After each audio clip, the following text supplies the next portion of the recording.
जय वासव नरपवि नरपवि जय श्री ओम घम गणपतये नमः ओम रामं ஹஸ்தீஸ்வராய நமக. குருவரில் ஆன்மீக மைய சகோதர சகோதரிகளுக்கும் 30 தேவர் பெருமக்களுக்கும் ததாஸ்து தேவதைகளுக்கும் 30 தேவர் பெருமக்களுக்கும் சித்தர் பெருமக்களுக்கும் ததாஸ்து தேவதைகளுக்கும் பிரபஞ்ச பேராற்றலுக்கும் ஸ்ரீ லலிதாதேவியின் பொற்பாத கமலங்களுக்கும் அழகு முருகன் கந்தர் கடம்பன் என்னப்பன் முருகனின் பொற்பாத கமலங்களுக்கும் அடியேனின் சிரம் தாழ்ந்த வணக்கம். ஸ்ரீ லலிதாதேவி சோபானம் 13.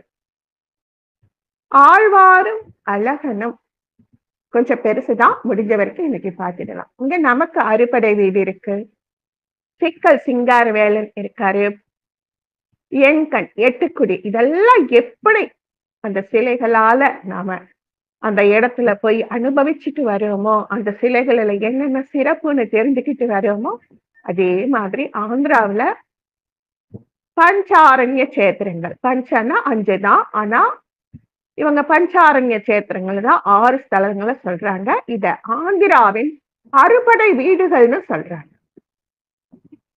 பீமாவரம் சோமேஸ்வரர் கோவில் தாரகாசுரனாலதான் இந்த பஞ்ச ஆரண்ய சேத்திரங்களும் வந்ததான்.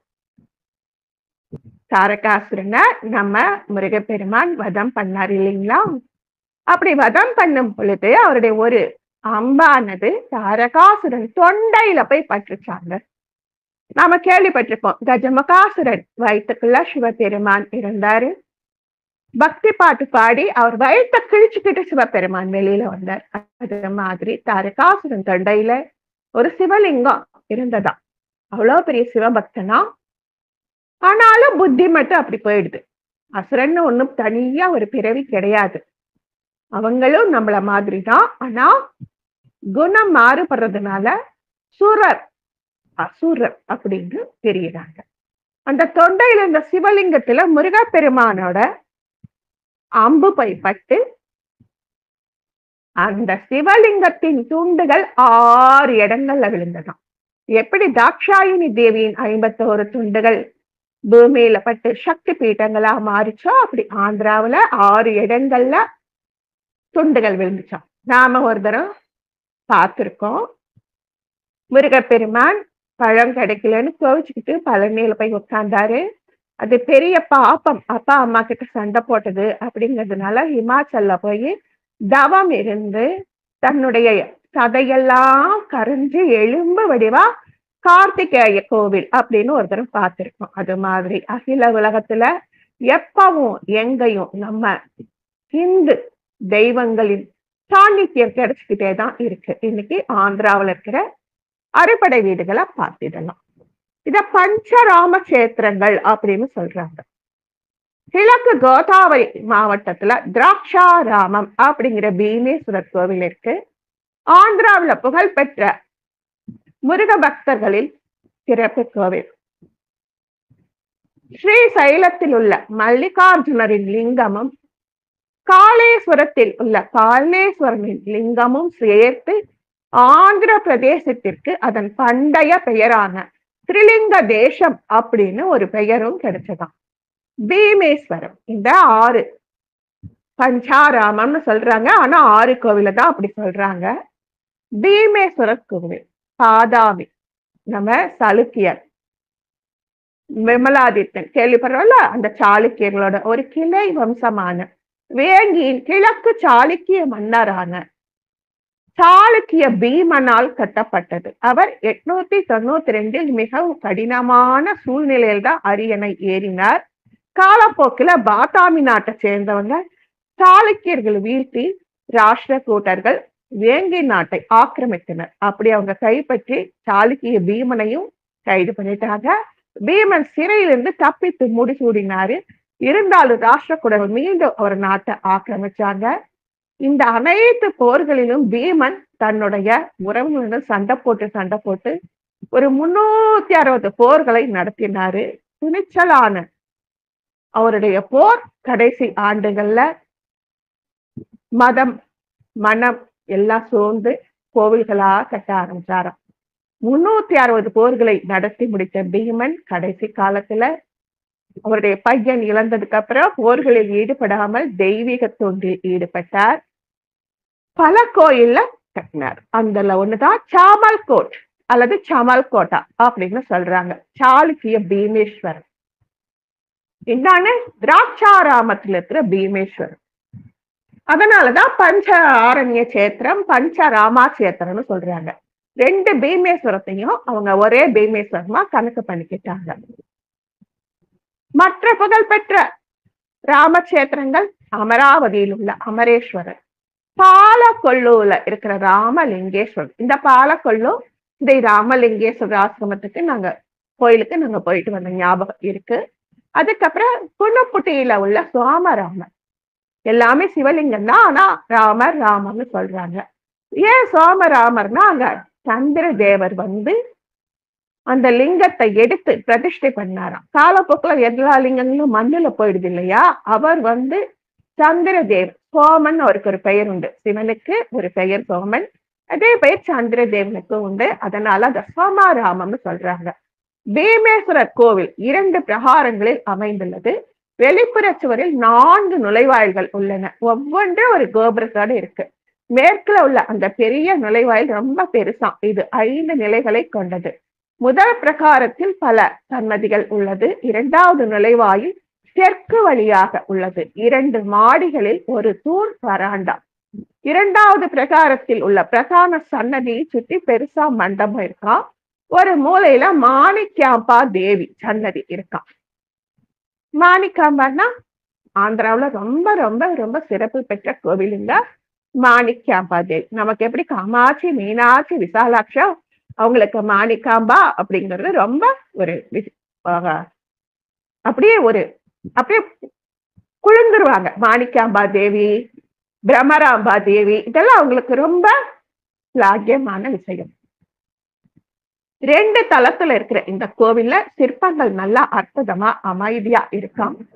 ரொம்ப ரொம்ப சின்ன சின்ன சன்னதிகள், மண்டபங்கள் நிறைய இருக்குதான்.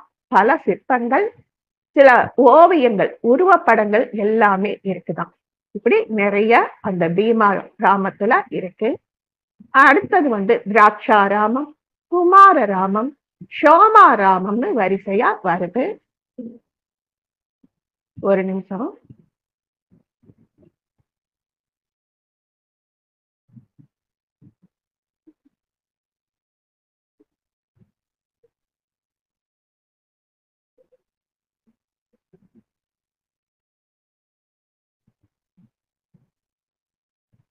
இன்னைக்கு நாம ஆழ்வாரையும் பாக்குறோங்கிறதுனால 2 சேர்த்து எடுத்துட்டேன். அதனாலதான்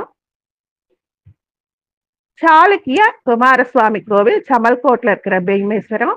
ராஜமுந்திரியில இருந்து 52 கிலோமீட்டர்ல இன்னொரு பீமாவரம் இருக்கு. குமாரராமம் பீமேஸ்வரர் கோவிலுடைய பீமாவர கஷேத்திரத்தோட இருக்கு.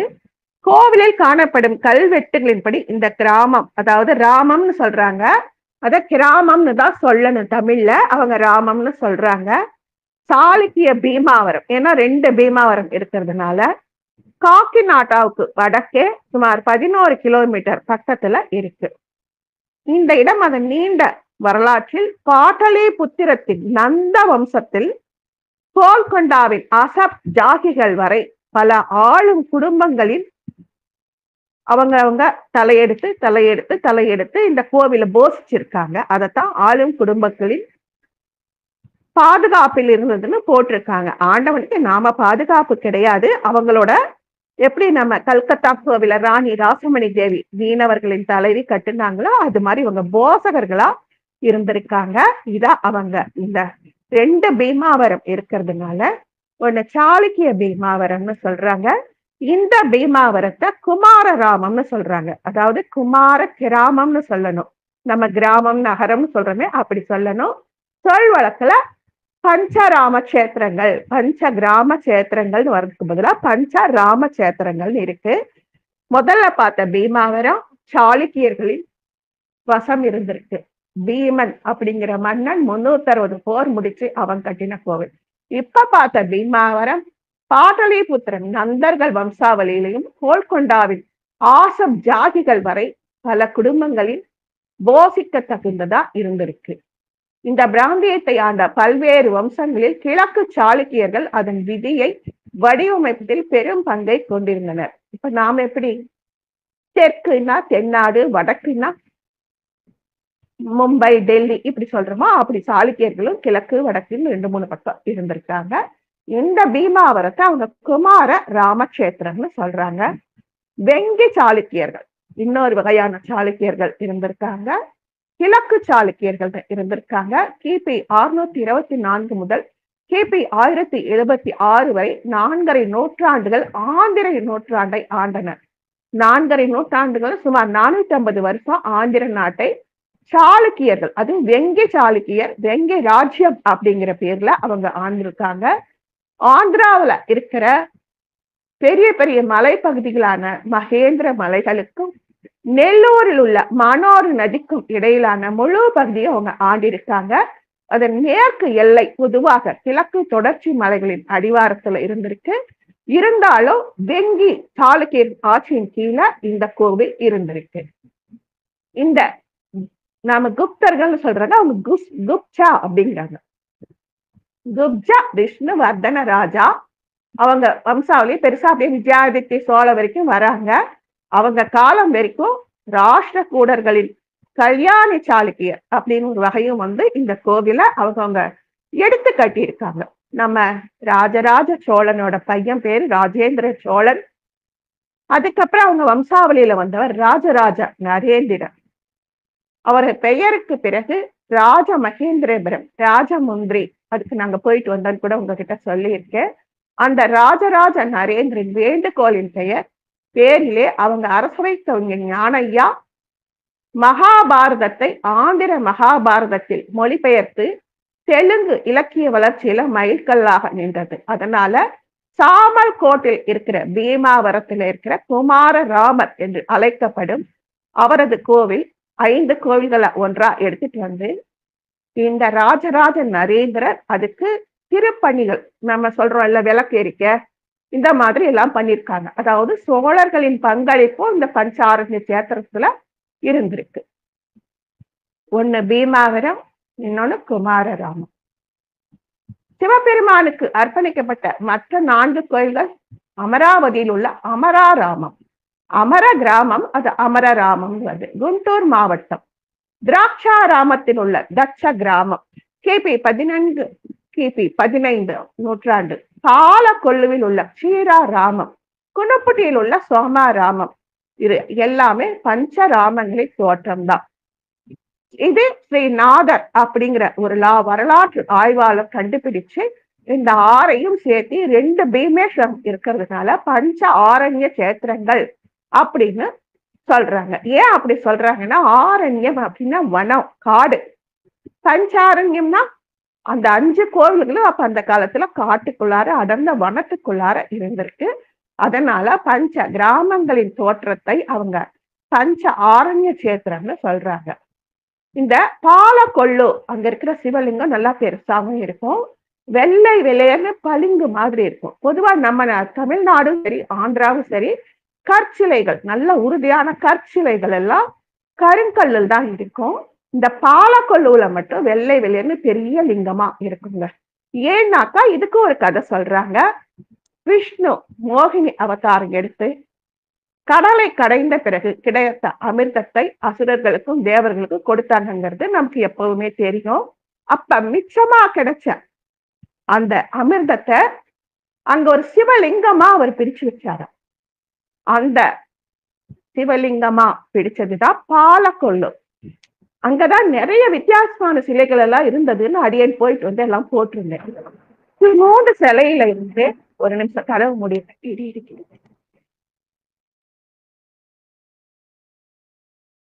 ஒரு காலடி, ஒரு ஜான் அளவு சிலையில இருந்து ரொம்ப பெரிய சிலைகள் வரைக்கும் இந்த பாலக்கொள்ளு க்ஷீராராமம், க்ஷீரான்னா பால், க்ஷீரம் அப்படின்னா பால், அந்த க்ஷீரா ராமத்தை அங்க ஒரு கோவில நாங்க பார்த்தோம்னு சொன்னோம்ல, அந்த சிவலிங்கம் வெள்ளை வெள்ளையர்னு பால் அமிர்தத்துல பிடிச்சு வச்ச மாதிரி அவ்வளவு அருமையா இருந்தது.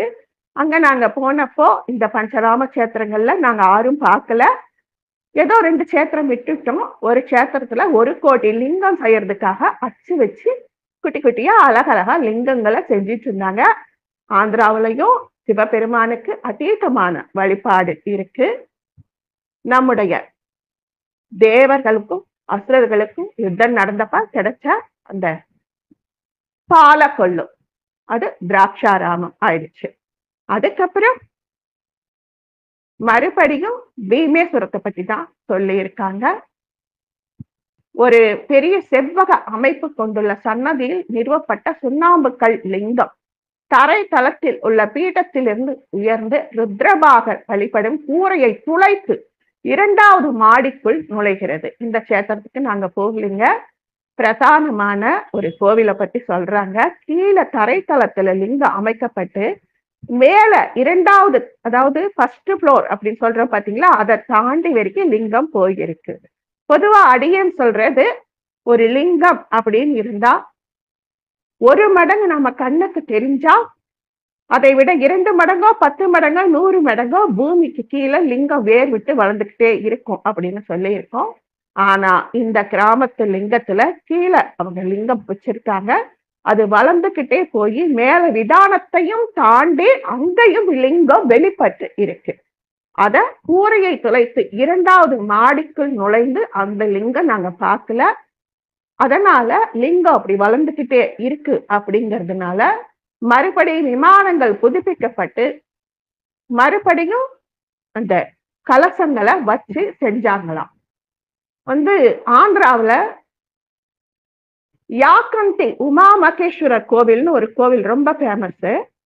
அதோட நந்தி இன்னும் வரைக்கும் வளர்ந்துட்டு இருக்குன்னு சொல்லுவாங்க.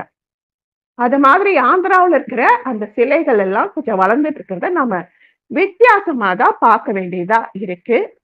ஒரு ஒற்றைக்கல் தூண் இருக்கான். அந்த தூண்ல இந்த மாதிரி இந்த சிலை லிங்கம் ஸ்தாபிதம் பண்ணப்பட்டது இந்த நூற்றாண்டுல.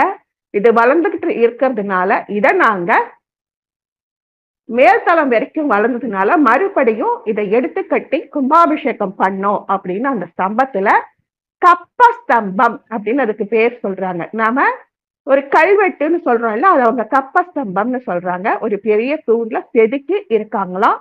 இதுக்கு பேர் தான் குமாரராம கஷேத்திரம். இதை நாங்க பார்க்கல. அதுக்கப்புறம்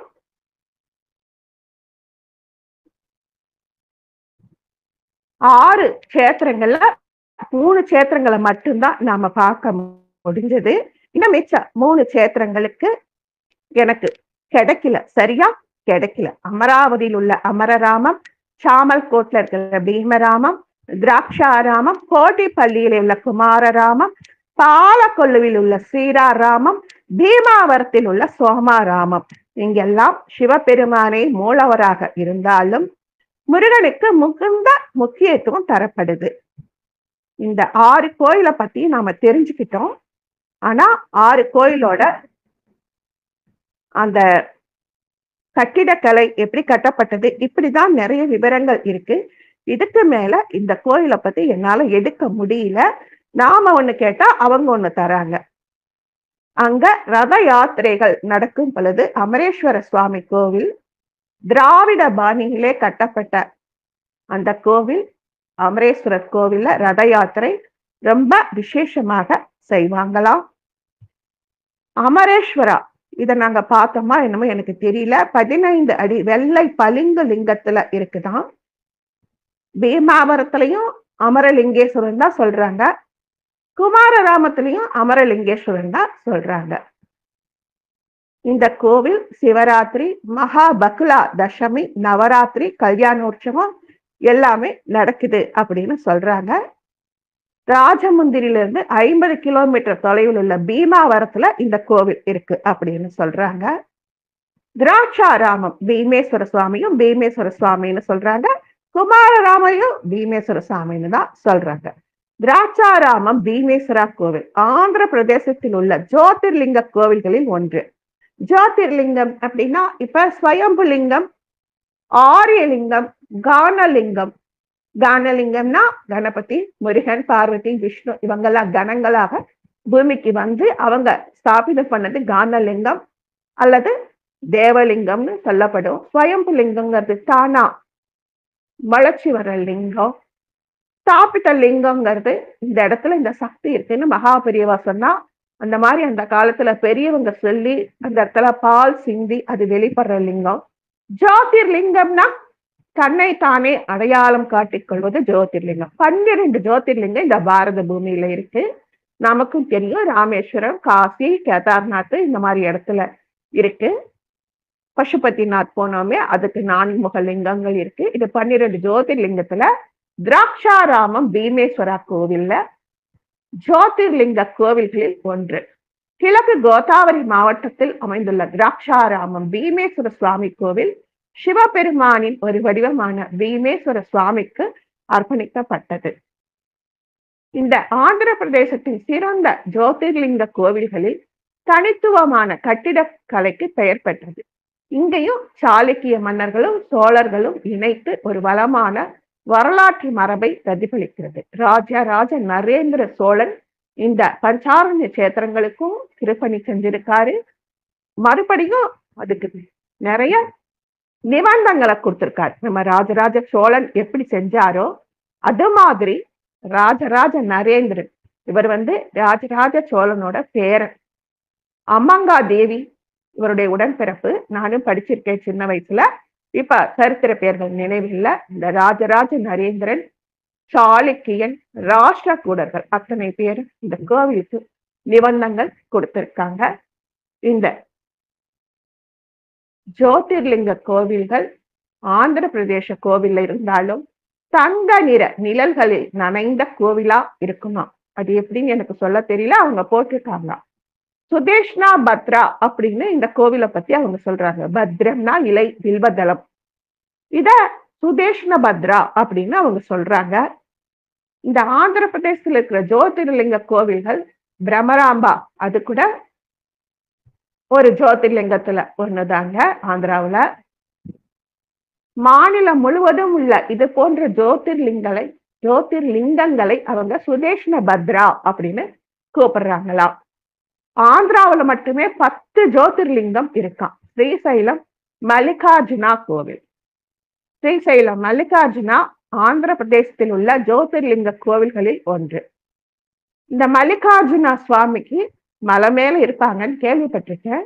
பிரம்மராம்பாங்கிறது அவங்களுடைய மனைவி பெயர். அங்கே வண்டின் ரீங்காரம் கேட்டுட்டு இருக்குமா. பிரம்மம் அப்படின்னா வண்டு சுத்திக்கிட்டே இருக்கிற மாதிரி அந்த தேவி அந்த ரீங்கார ஓசை அங்க கேட்டுட்டு இருக்குமா. நம்ம ஆந்திராவின் நாஸ்டாடாமான நாம கூட அவரை பார்த்திருக்கோம். ஒரு தரம் ஒரு வகுப்பு எடுத்திருக்கேன். அவரு இந்த ஆந்திர பிரம்மராம்பா மூக்கு படக்கா கிருஷ்ணா நதி தெலுங்குல வருது எனக்கு வாயில. அந்த பிரம்மராம்பா கோவில் வந்து படி ஏறி போகணும். அந்த பிரம்மராம்பா கோவிலின் மூக்குத்தி, அந்த பிரம்மராம்பா அணிந்திருக்கும் மூக்குத்தி நனையும் வண்ணம் கிருஷ்ணா நதி பொங்கி பெருகிச்சுன்னா உலகம் அழிஞ்சிடும்னு பிரம்மேந்திர சுவாமி, ஆந்திர மாநில வீர பிரம்மேந்திர சுவாமி சொல்லியிருக்கார். அந்த ஸ்ரீசைலம் மல்லிகார்ஜுனா பிரம்மராம்பா இவங்க ஒரு ஜோதிர்லிங்கம். மொத்தம் 10 ஜோதிர்லிங்கத்தை அவங்க சொல்றாங்க. எப்படி கணக்குன்னு எனக்கும் தெரியல. கர்னூல் மாவட்டம் ஸ்ரீசைலம் மல்லிகார்ஜுனா கோவில் 12 புனித ஜோதிர்லிங்கங்களில் ஒன்றாகும். நல்லமலா மலைகளுக்கு மேலே அமைந்துள்ள இந்த பழங்கால கோவில் மல்லிகார்ஜுன சுவாமி பிரம்மராம்பா தேவிக்கு அர்ப்பணிக்கப்பட்டுள்ளது. இது ஆந்திராவின் பிரபலமான ஜோதிர்லிங்க கோவில்களில் ஒன்று. பசுமையிலும் பசுமையா இருக்கு. சுற்றுலா பயணிகளை ஈர்க்கும் ஒரு இனிமையான இடமா இருக்கு. அதுக்கப்புறம் வெமுலவாடா ராஜராஜேஸ்வரா கோவில், இதையும் அவங்க ஜோதிர்லிங்க சொல்றாங்க. ராஜண்ணா சிற்சில்லா மாவட்டத்தில் அமைந்துள்ள வேமுலவாடா ராஜராஜேஸ்வரா கோவில் சிவபெருமானுக்கு அர்ப்பணிக்கப்பட்ட ஜோதிர்லிங்கம். இது ஆந்திராவில் உள்ள பிரபலமான ஜோதிர்லிங்கம். இது தட்சிண காசி அப்படின்னு சொல்றாங்க. அதுக்கடுத்து பக்கத்திலேயே அனந்த பத்மன சுவாமிக்கு அர்ப்பணிக்கப்பட்ட ஒரு சன்னதி இருக்கான். நம்ம சிதம்பரத்துல ஒரு பக்கம் நின்று பார்த்தா நடராஜனையும், இன்னொரு பக்கம் பார்த்தா அரங்கனையும் பார்க்கிற அப்படி பார்த்துக்கலாம். ராஜராஜேஸ்வர சன்னதி, அனந்த பத்மநாப சன்னதி ரெண்டையும் நல்ல விதமா பார்க்கலாமா. அடுத்து திராட்சாராமம் பீமேஸ்வர சுவாமி கோவில் ஆந்திர பிரதேசத்தில் உள்ள ஜோதிர்லிங்கங்களில் ஒன்று. கிழக்கு கோதாவரி மாவட்டத்தில் அமைந்துள்ள திராட்சாராமம் சிவபெருமானின் ஒரு வடிவமான பீமேஸ்வர சுவாமிக்கு அர்ப்பணிக்கப்பட்ட ஒரு பழங்கால கோவில். இது சாளுக்கிய மற்றும் சோழர் பாணிய விவரிக்குது. அதுக்கப்புறம் காளேஸ்வரம் முக்தேஸ்வர சுவாமி கோவில். இந்த காளேஸ்வரத்தை பத்தி எனக்கு ஒரு இமேஜ் கூட கிடைக்கல, தப்பா நினைக்காதீங்க. இங்க காளேஸ்வரம் முக்தேஸ்வர சுவாமி ஜெய்சங்கர் பூப்பல்பள்ளி மாவட்டத்தில் அமைந்துள்ளதான். முக்தேஸ்வர சுவாமி கோவில் ஜோதிர்லிங்க கோவில்ல ஒன்னா இருக்கான். ஒரே பீடத்துல 2 சிவலிங்கங்கள் இந்த அமைப்புல இருக்கான். இது நாங்க போனோமா இல்லையான்னு எனக்கு தெரியலீங்க. இத பத்தி எந்த குறிப்போ இமேஜோ எனக்கு கிடைக்கல. இந்த பஞ்சாரண்ய கேத்திரங்கள்ல இந்த காளேஸ்வரம் முக்தேஸ்வர சுவாமி கோவிலும் ஒண்ணு. கர்ப்ப கிரகத்துல ஒரே பீடத்துல 2 சிவலிங்கங்கள் இருக்கான். ஏன் இப்படி இருக்கு அப்படின்னா, இது படைப்பு மற்றும் லயம் ரெண்டையும் குறிப்பிடுறதுக்காக இந்த கோவில்ல இப்படி இருக்கான். நம்ம கும்பகோணத்துல பஞ்ச வர்ணேஸ்வரர் கோவில்ல 4 பைரவர்கள் இருப்பாங்க. எதுக்குன்னா கிருத்தயுகம், திரேதாயுகம், துவாபரயுகம், கலியுகத்துக்கு. அது மாதிரி இந்த காளேஸ்வரர் கோவில்ல எப்படி படைக்கப்பட்ட ஈசனை நம்மள மறுபடியும் லயப்படுத்திக்கிறாரோ, இந்த பிறப்பு மற்றும் இறப்பை உணர்த்துவதற்காக 2 லிங்கங்கள் இருக்குமா. அமராராமம் அமரலிங்கேஸ்வர சுவாமி கோவில் ஆந்திர பிரதேசத்தில் உள்ள ஜோதிர்லிங்க கோவில். குண்டூர் மாவட்டம் அமராவதிக்கு அருகிலே அமராராமம் பஞ்சராம கஷேத்திரங்களில் ஒன்று. இதுவும் ஜோதிர்லிங்கத்துல ஒண்ணுன்னு சொல்றாங்க. இப்படி பீமாவரம் கோயில 2 தரம் வந்துருச்சு. குமாரராமசுவாமி கோவில், சோமாவரம் கோவில், அதுக்கப்புறம் இந்திரன் வழிபட்ட அமரலிங்கேஸ்வரரை சொல்றாங்க. பால சாமுண்டீஸ்வரி இங்க தெய்வமா காமிக்கிறாங்க. இத திராட்சாராமத்துக்கு பக்கத்துல இருக்கிறதுனால இந்த கோவிலையும் அவங்க அந்த வட்டமா பஞ்சாரண்ய கஷேத்திரத்துல கொண்டு வராங்க.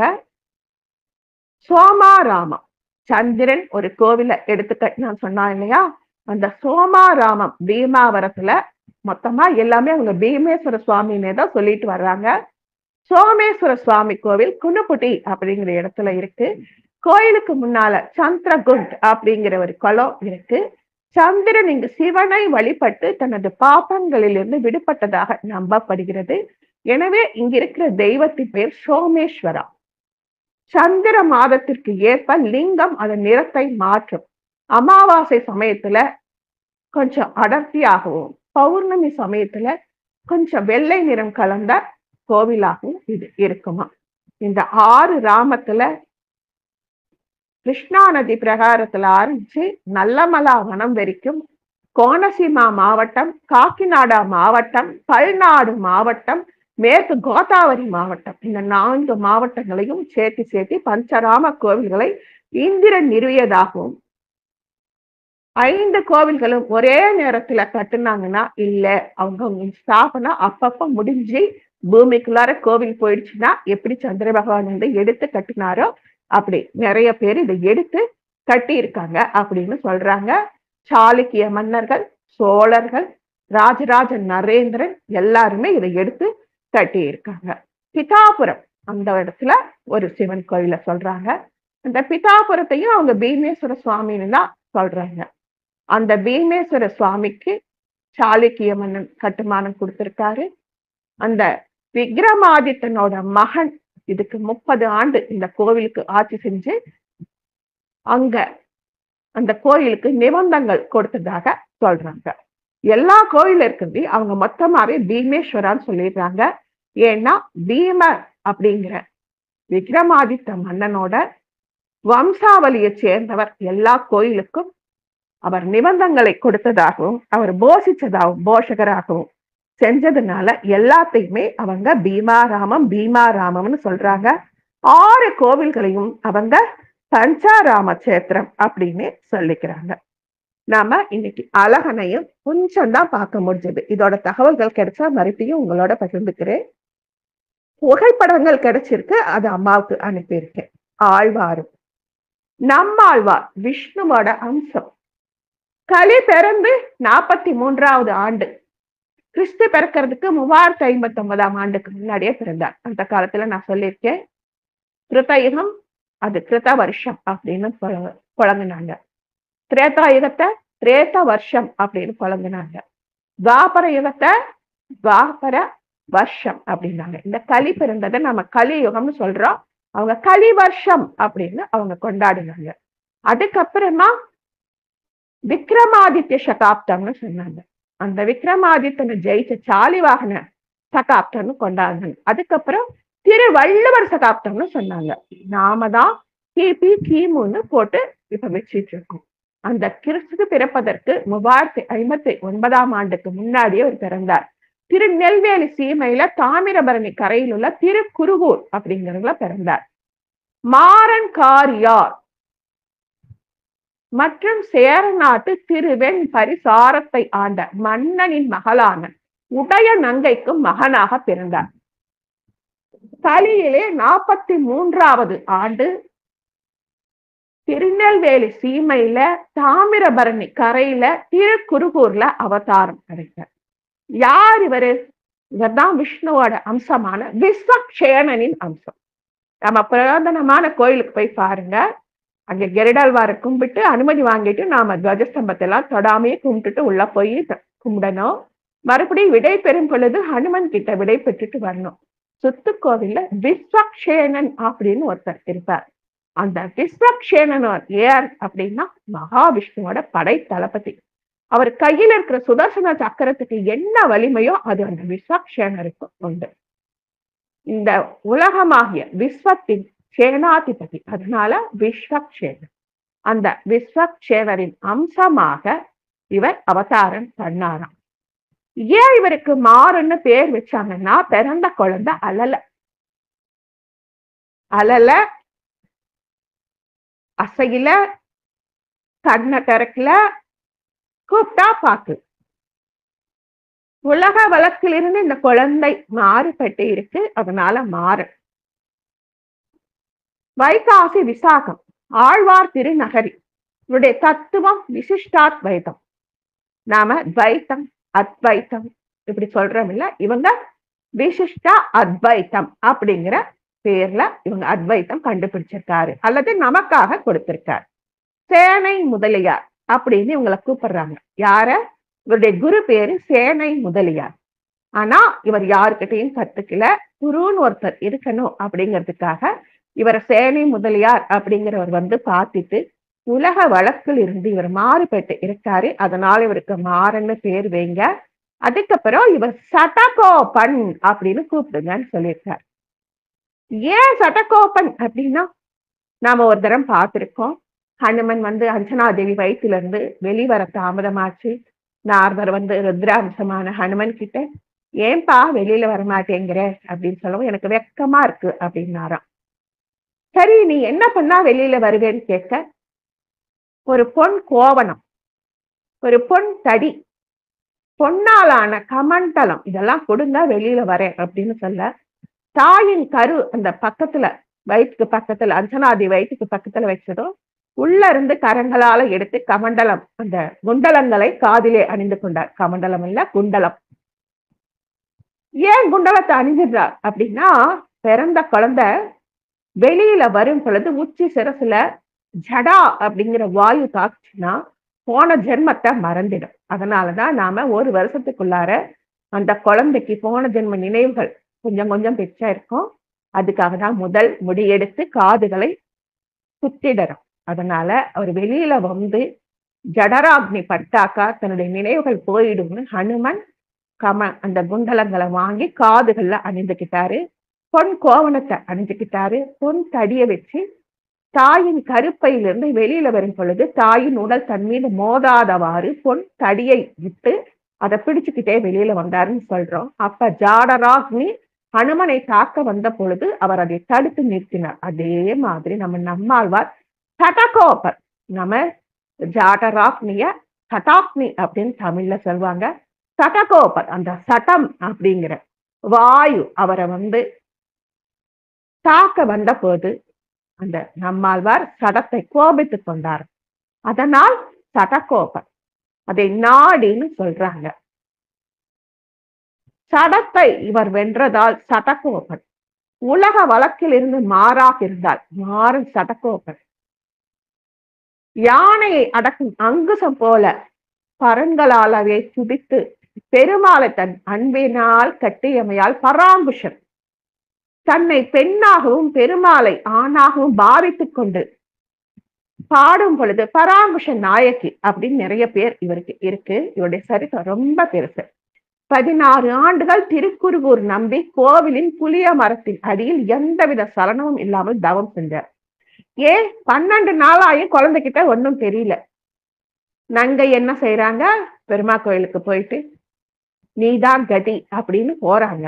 அப்போ அங்க இருந்த புலியாழ்வார், நம்ம லக்ஷ்மணன் தான் அங்க புலியாழ்வாரா காத்துக்கிட்டு இருந்தாராம். அவருடைய ஜென்மாவின் கடைசி காலத்தை அவர் அப்படி தீர்த்ததாக சொல்றாங்க.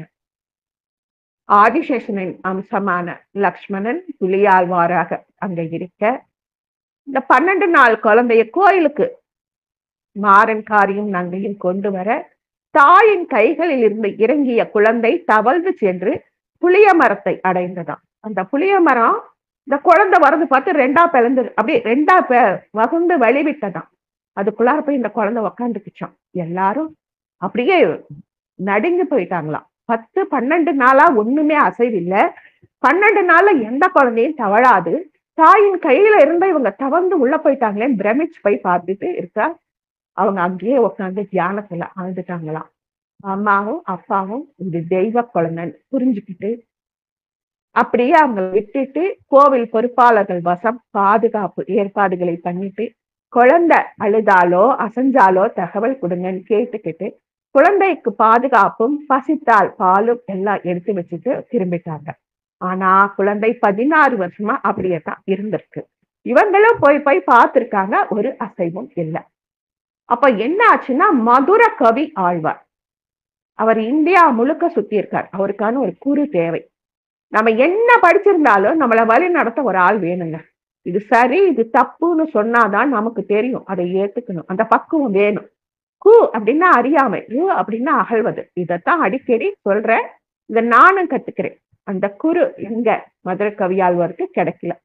தேடிக்கிட்டே வர்றார். அயோத்தியில இருந்தப்போ தெற்கு திசையில ஒரு ஒளி தெரியுதுன்னு கேள்விப்பட்டு அதனை பார்க்கறதுக்கு தென் திசை நோக்கி பயணித்தார். அந்த காலத்துல பயணம் எல்லாம் மாச கணக்காகும். வந்தவர் இந்த புளிய மரத்தடியிலிருந்து ஒளி வரதை பார்த்து கும்பிடுறாரு. கூப்பிட்டு பாக்குறாரு, ஒன்னும் காணும். சுத்தி முத்தியும் பாக்குறாரு, காவலாட்கள் நிக்கிறாங்க. இந்த குழந்தைய தூக்கிட்டு போக முடியாது. ஒரு வேலை செய்யறார். ஒரு சின்ன குண்டு கல் ஒண்ணு அவர் கைக்கு கிடைக்குது. அதை எடுத்து அந்த புளிய மரம் இருக்குது பாருங்க, அதாவது குழந்தைக்கு எந்த சேதாரமும் ஆகல. குழந்தை வளர்ந்து 16 வயசு வாலிபமா உக்காந்துட்டு இருக்கு. அந்த குழந்தைக்கு முன்னாடி தரையில குண்டுக்கல்ல போட்டாராம். அந்த குண்டுக்கல் இத்தனை நாள் அம்மா அப்பா தினம் பேசுறாங்க, கண்ணை திறக்கல. ஊர்ல இருக்கிறவங்க எட்டி பாக்குறாங்க, இப்படி ஒரு வினோதமாங்கிறாங்க, கண்ணை திறக்கல. மதுரை கவி ஆழ்வார் இந்த குண்டுக்கல்ல கீழே போடவும் அந்த குழந்தை கண்ணை விழிச்சு பார்த்து, அத்தனை வருடங்கள் அது தவமிட்டு இருந்தது. அந்த கண்ணை திறந்த குழந்தைய பார்த்து, சடகோபனை பார்த்து, அந்த மதுரை கவி ஆழ்வார் வயதுல ரொம்ப மூத்தவர், இதோ என்னுடைய குருன்னு தண்டனிட்டு தன்னை உறுதிப்படுத்திக்க நம்மாழ்வாரை பார்த்து ஒரு கேள்வி கேட்கிறாருங்க. அது இன்னி வரைக்கும் வைஷ்ணவ சம்பிரதாயத்துல அப்படி ஒரு பாசுரமாக, ஒரு கல்லாக, மயில் கல்லாக இருக்கு. செத்ததின் வயிற்றில் சிறியது பிறந்தால் எத்தை தின்று எங்கே கிடக்கும்? இது மதுரை கவி ஆழ்வார் கேட்ட கேள்வி. அந்த குழந்தை முதல்ல வாய் திறந்து சொன்ன பதில், அத்தையே தின்று அங்கே கிடக்கும். செத்தது வயிற்றில் சிறியதுன்னா இந்த வெஞ்சான் உடம்பு. நமக்கு இந்த உடம்புல உயிர்னு ஒண்ணு இருந்தாதான் இது உடம்பு, இல்லைன்னா இது சடலம். அதனால இது செத்ததுங்கிறாங்க ஞானிகள். வயிற்றில் அப்படின்னா உயிர். இந்த சடலத்துல இந்த பைக்குள்ளார ஒரு இடத்துல சின்னதா உசுறு ஒட்டிட்டு கிடக்கு. செத்ததின் வயிற்றில் சிறியதுன்னா உயிர்.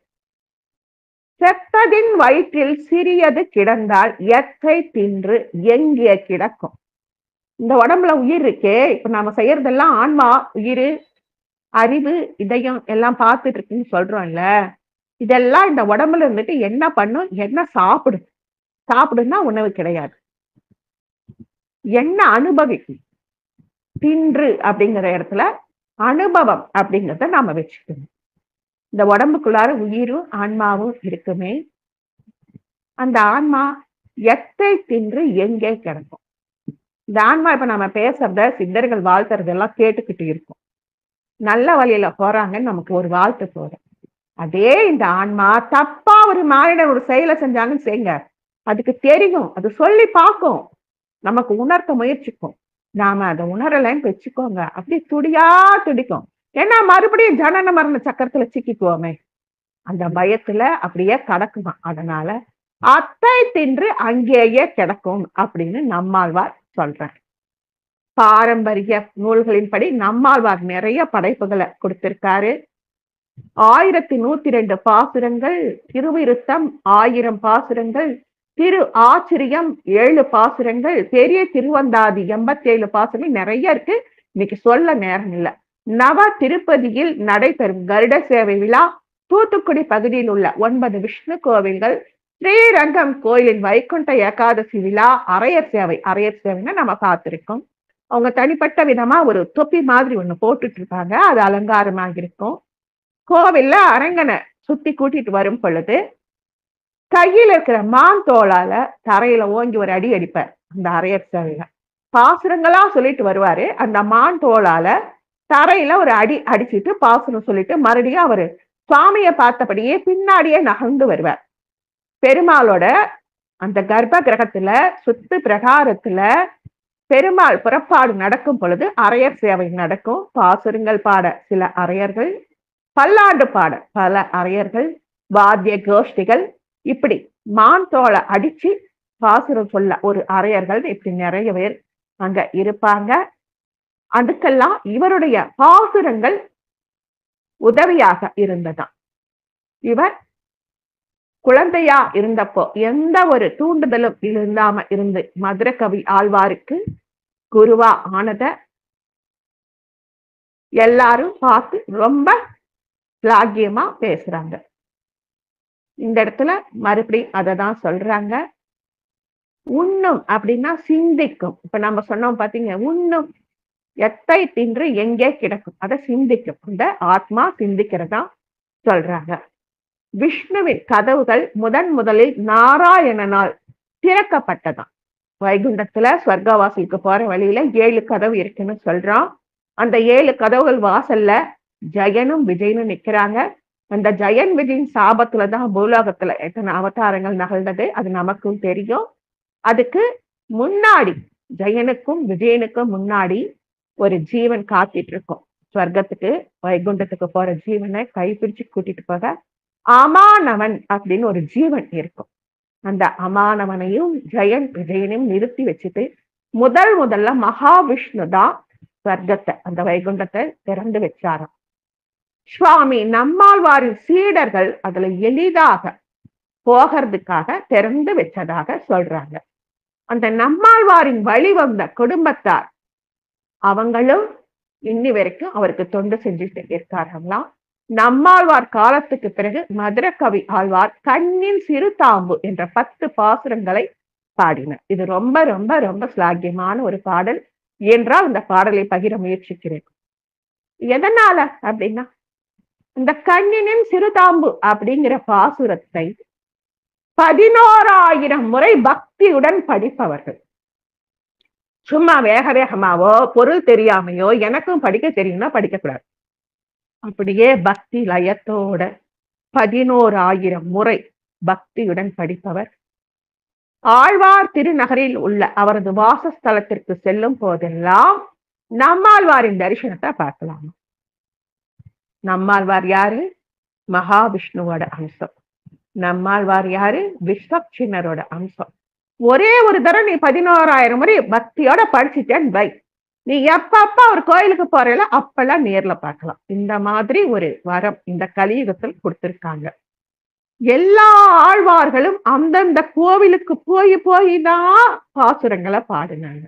நாம சொல்றேன்ல, இந்த கோவில் தேவாரத்தால் பாடப்பட்டது, தேவார மூவர்களால் பாடப்பட்டதுன்னு. ஆனா இவர் மட்டுமே எந்த இடத்துக்கும் போகாம இருந்த இடத்திலிருந்தே அத்தனை ஆழ்வார்களையும் தம்முடைய புளிய மரத்தின் அடியிலே வரப்பண்ணி பாசுனர் பாடினார். என்ன ஒரு ஸ்லாக்கியம் பாருங்க. அதனாலதான் இவர் மகாவிஷ்ணுவின் அம்சம்னு சொல்றாங்க. எல்லா ஆழ்வார்களுக்கும் இருக்கிற ஒரு ஸ்லாகியம், ஒரு மகிமை என்னன்னா, மகாவிஷ்ணு எங்கெல்லாம் 108 திவ்ய தேசங்கள்ல இருக்காங்களோ நம்மளால போக முடியாது. பூலோகத்திலிருந்து வைகுண்டமும் பார்க்கடலும் எல்லா 106 திவ்ய தேசங்களுக்கும் போய் எல்லாரும் பாடி பாடி பரவி வருவாங்க. ஆனா நம்மாழ்வார் இருந்த இடத்திலே இருந்துகிட்டு அத்தனை ஆழ்வார்களையும் தம்முன்னே வர பண்ணி பாசுரங்கள் பாடி கொடுத்திருக்கார். இது ஒரு மாய கூத்த லீலையா இன்னி வரைக்கும் நடந்துட்டு இருக்கு. 11,000 முறை பாசுரங்களை பாடினால் அந்த நம்மாழ்வாரை நாம சேவிக்கலாம். நிறைய கோவில்கள் இன்னும் இருக்கு. ஆனா நமக்கு இன்னைக்கு நேரம் இல்லை. அதனால இன்னும் கொஞ்சம் தகவலை மட்டும் ஒரு 2 நிமிஷத்துக்கு சொல்லிடுறேன்.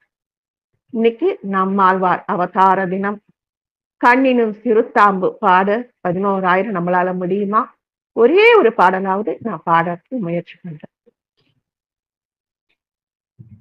கண்ணினும் சிறு தாம்பினால் கட்டுண்ண பட்டு, கண்ணின் நுண் சிறு தாம்பினால் கட்டுண்ண பண்ணிய பெரு மாயன், என் அப்பனில் நன்னி தென் குருகூர் நம்பி என்ற கால் அன்னிக்கும் அமுதூரும் என் நாவுக்கே. சிறிய முடிச்சுகள் உள்ள சிறிய கயிற்றால் தானே விரும்பி கட்டுப்பட்ட கண்ணனின் பெருமைகளை விட குருகூரில் வாழும் நம்மாழ்வாரின் பெருமைகளை சொன்னால் நாவு இனிக்குமா. தாமோதரன் நம்ம கிருஷ்ண பெருமான யசோத உரலோட சேர்த்து கட்டுனதுனால இடுப்புல தழும்பு விழுந்துருச்சு. அதனால அவன் தாமோதரன் கூப்பிடுறாங்க. அந்த சின்ன சின்ன முடிச்சு கொண்ட கயிற்றால் தானே விரும்பி கட்டுப்பட்ட கண்ணனின் பெருமைகளை விட குருகோளில் வாழும் நம்மாழ்வாரின் பெருமைகளை சொன்னால் நாவு இனிக்குமா. கண்ணனை விட நம்மாழ்வார உயர்த்து சொல்றாங்க. நாவினால் நவிற்று இன்பம் எய்தினேன், நேவினேன் அவன் பொன்னடி நெய்மையே, தேவு மற்றது ஏன் குருகூர் நம்பி பாவி இன்னிசை பாடி திரிவனே. நாவினால் நம்மாழ்வார் புகழ் பாடி இன்பம் அடையலாம். அந்த திருக்குருகூரில் வாழும் நம்பியை தவிர வேறு தெய்வத்தை பாட வேண்டாம். அவர் பாடிய திருவாய்மொழியை பாடிக்கொண்டே திரிவோம். சடகோபனை தவிர எனக்கு வேறு கடவுள் கிடையாது அப்படின்னு மதுரை கவியாழ்வார் சொல்றார். திருதந்தாகிலும் தேவபிரானுடைய கரிய கோல திருவுரு காண்பவன் நான், பெரிய வன்குருகூர் நகர் நம்பிக்கு ஆள் உடையனாய் அடியேன் பெற்ற நன்மையே. நம்மாழ்வார் சொன்னாரு. அதனால அங்க எழுந்தரில் இருக்கிற கரிய அழகான திருவுருவம் கொண்ட பெருமாளை நான் சேவிச்சேன். மதுரை கவி ஆகிய நாம் பெருமாளை தானா போய் சேவிக்கணும்னு சேவிக்கல, நம்மாழ்வார் சொன்னாரு. அதனால பெருமாளை சேவிச்சேன். நன்மையால் மிக்க நான்மறையாளர்கள் உண்மையாக கருதுவர் ஆதலின் அன்னையாய் அத்தனாய் என்னை ஆண்டிடும் தன்மையான் சடகோபன் என் நம்பியே. ரிக் யஜு சாம அதர்வன 4 வேதங்களையும் நன்கு கற்றிருந்தவர். என்னை அவருடைய குருவாக நான் அவரை குருவாக ஏற்றேன். ஆனால் சடகோபனோ என்னை அன்னையாகவும் தந்தையாகவும் இருந்து காப்பாற்றினார். நம்பினேன் பிறர் நன்பொருள் தன்னையும், நம்பினேன் மடவாரையும், முன்னெல்லாம் செம்பொன் மாட திருக்குருகூர் நம்பிக்கை. நான் நம்பி அன்பனாய் அடியேன் சதிர்த்தேன் என்றுதான். முன்பு பிறர் பொருட்களின் மேல ஆசைப்பட்டேன், பெண்களை கூட விரும்பினேன். ஆனா இன்னைக்கு ஆழ்வாருக்கு அடியவனாய் தாசனாய் இருக்கும் சாமர்த்தியம் வரப்பெற்றேன். தன்னை விட பல மடங்கு சிறிய வயதுடைய ஒரு குழந்தைக்கு தாசனாக அடியானாக இருக்கக்கூடியத சாமர்த்தியம்னு சொல்றாங்க. இன்று தொட்டும் எழுமையும் எம்பிரான் நின்று தன் புகழ் ஏத்த அருளினான். குன்றமாட திருக்குருக்கூர் நம்பி என்றும் என்னை இகழ்விலன் காண்மினே. இன்னைக்கு இருந்து இந்த நிமிஷத்திலிருந்து 7 பிறவியிலும் கூட ஆழ்வாரின் புகழை பாட எனக்கு அருள் கொடுத்தார். ஆகவே அவர் என்னை இகழ்வது என்பது எக்காலத்திலும் இல்லை. நான் அவரை தவிர வேற யாரையும் பெருசா நினைக்கல. கடவுளை கூட அவர் சொன்னாருந்தா போய் பார்த்துட்டு வந்தேன். அதனால நான் எந்த ஜென்மா எடுத்தாலும் அவர் என்னை இகழ்ச்சியா பார்க்க மாட்டார் அப்படிங்கிறார். கண்டு கொண்டு என்னை காரியம் ஆரப்பிறான், பண்டை வல்வினை பாற்றி அருளினான்.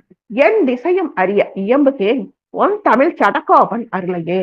நான் முந்தைய ஜென்மத்தில் சஞ்சித கர்மாவோட பிறந்தேன். பிராப்த கர்மா ஆகாமிய கர்மாவுல திளைத்தேன். என் பழைய பாவங்களில் இருந்து காப்பாற்றிய ஆழ்வாரின் அருளை 8 திக்குகளிலும் பரவும்படி பாடுவேன். அருள் கொண்டாடும் அடியவர் இன்புற அருளினான். அவ்வருமறையின் பொருள் அருள் கொண்டு 1000 இன்தமிழ் பாடினான். அருள் கண்டீர் உலகினில் மிக்கதே. திருவாய்மொழி சாம வேதத்தை தமிழிலே சொல்லுவது 1000 பாடல்களால் ஆனது. இந்த மாதிரி வேதத்தை தமிழிலே நமக்கு கொடுத்த ஆழ்வாரின் பெருமை ரொம்ப ரொம்ப ரொம்ப பெருசு. மிக்க வேதியர் வேதன்பிற் உட்பொருள் நிற்க பாடி என்று நிறுத்தினான். தக்க சீர் சடகோபன் என் நம்பிக்கை ஆட்புக்க காதல் அடிமை பயனற்றே. காதல்னா இந்த இடத்துல அன்பு, அதீத அன்பு. வேத விற்பன்னர்கள் பயிலும் வடமொழி வேதத்தை ஆழ்வார் தமிழ்ல நமக்காக கொடுத்திருக்கார். அதனால அவர் திருவடியில அடிமையாக, மிக்க அடிமையாக தொண்டு செய்வதே வாழ்க்கை பயன். பயனன்றாகிலும் பாங்கலாகிலும் செயல் நன்றாக திருத்தி பணி கொள்வான். குயில் நின்றார் பொழில் சொல் குறுக்கூர் நம்பி முயல்கின்றேன் உன்றன் மொய் கலர் கண்பையே. பிறரை திருத்துவதுல தனக்கு ஒரு பயனும் இல்லைங்க. ஆனாலும் அவங்களை ஆழ்வார் திருத்துறாராம். அப்படிப்பட்ட ஆழ்வாரின் திருவடிகளில் தஞ்சமடைந்து அன்பு உண்டாவதற்கு முயல்கிறேன். அன்பன் தன்னை அடைந்தவர்க்கெல்லாம் அன்பன் தென் திருக்கூர் நகர் நம்பிக்கு அன்பனாய் மதுரகவி சொன்ன சொல் நம்புவார் பதி வைகுந்தம் காண்பேனே. பகவான் பக்தர்களிடம் அன்பு காட்டுறார். ஆழ்வாரோ அந்த பக்தர்களிடம் பக்தி கொண்டாராம். சடகோபன் என்ன சடாரி, அந்த பாதத்தை நம்ம சென்னியில வைக்கிறாங்க. அது மாதிரி பக்தர்களிடமும் பக்தி கொண்டார் மதுரகவி. பகவானிடம் பக்தி கொண்ட பக்தர்களிடம் பக்தி கொண்ட ஆழ்வாரிடமும் பக்தி கொண்டாரா மதுரகவி ஆழ்வார். இதனால இந்த பாடல்கள் இருக்கிறத உட்குணர்ந்து, இந்த உட்குறிப்பை உணர்ந்து பாடுவோர்க்கும் சொல்லுவோர்க்கும் கேட்போர்க்கும் முக்கியமா இதை நம்புபவர்களுக்கும் வைகுண்டம் நிச்சயமா. இந்த வகையான பாடலுக்கு பலஸ்ருதி அப்படின்னு பேரு. இப்ப நாம சகசநாமம் முடிச்சுட்டு பலஸ்ருதி அப்படின்னு ஒண்ணு சொல்லுவோம். சகசநாமம் சொல்லி முடிச்சுட்டு ஒரு பலஸ்ருதின்னு ஒண்ணு சொல்லுவோம். என்ன அது பலஸ்ருதினா? இந்த ஸ்லோகங்களை இன்னைக்கு நாம பாடின காரணமாக நமக்கு இதெல்லாம் கிடைக்கும் அப்படிங்கிறது தான் பலஸ்ருதி. அப்படின்னா பலஸ்ருதி அப்படின்னா இந்த யுக வாழ்க்கைக்கான பலஸ்ருதி கிடையாதுங்க. அந்த மேலாகத்துல ஏறக்கூடிய அந்த பொற்றாமரை பாதங்களை நாம் சென்று அடைய என்ன வேணுமோ அதைத்தான் லலிதா சகஸ்ரநாமத்தை சொல்லும் பொழுது கடைசீட்டுல அகஸ்தியர் உவாசா ஹயக்ரீவ உவாசான்னு ஒரு பெரிய பாசுரம் சொல்லிதான் நாங்க முடிப்போம். அதைத்தான் பலஸ்ருதின்னு சொல்றோம். 2 பேர்த்த பத்தி சொன்னதுனால இன்னைக்கு அடியேன் பார்த்து கொஞ்சம் சுருக்கமாக சொல்லியிருக்கேன். அடியேனால விளங்க பண்ண இயலுதோ இல்லையோ, ஆனா அந்த பெண்ணினும் சிறுதாம்பு பாடலை யாரெல்லாம் கூகுள்ல இறக்கி பாடுறீங்களோ நம்புறீங்களோ அவங்களுக்கு வைகுண்டம் நிச்சயம். எல்லா ஆழ்வார்களும் அடியானை அரங்கனை போய் சேவிச்சு பாசுரம் பாடினா நம்மாழ்வார் இருக்கிற இடத்துல எல்லா 108 திவ்ய தேச பெருமாளும் வந்து அவர் பாட கேட்டதை நின்னு ஆசீர்வாதம் கொடுத்தாங்களாம். அதனாலதான் அவரை மாறன் சடகோபனை நம் ஆழ்வான், நம்முடைய ஆழ்வான், நம்மை ஆழ்வார் அப்படிங்கிறதுதான் அர்த்தம். இவ்வளவு நேரம் பொறுமையா கேட்ட அனைத்து நல் உள்ளங்களுக்கும் சித்தர் பெருமக்களுக்கும் பிரபஞ்ச பேராற்றலுக்கும் ஸ்ரீ லலிதாவின் பொற்பாத கமலங்களுக்கும் அடியேனின் சிரம் தாழ்ந்த வணக்கம். வாழ்க வளமுடன். ஜெய் வாசவி நற்பவி நற்பவி. ஜெய் ஸ்ரீராம்.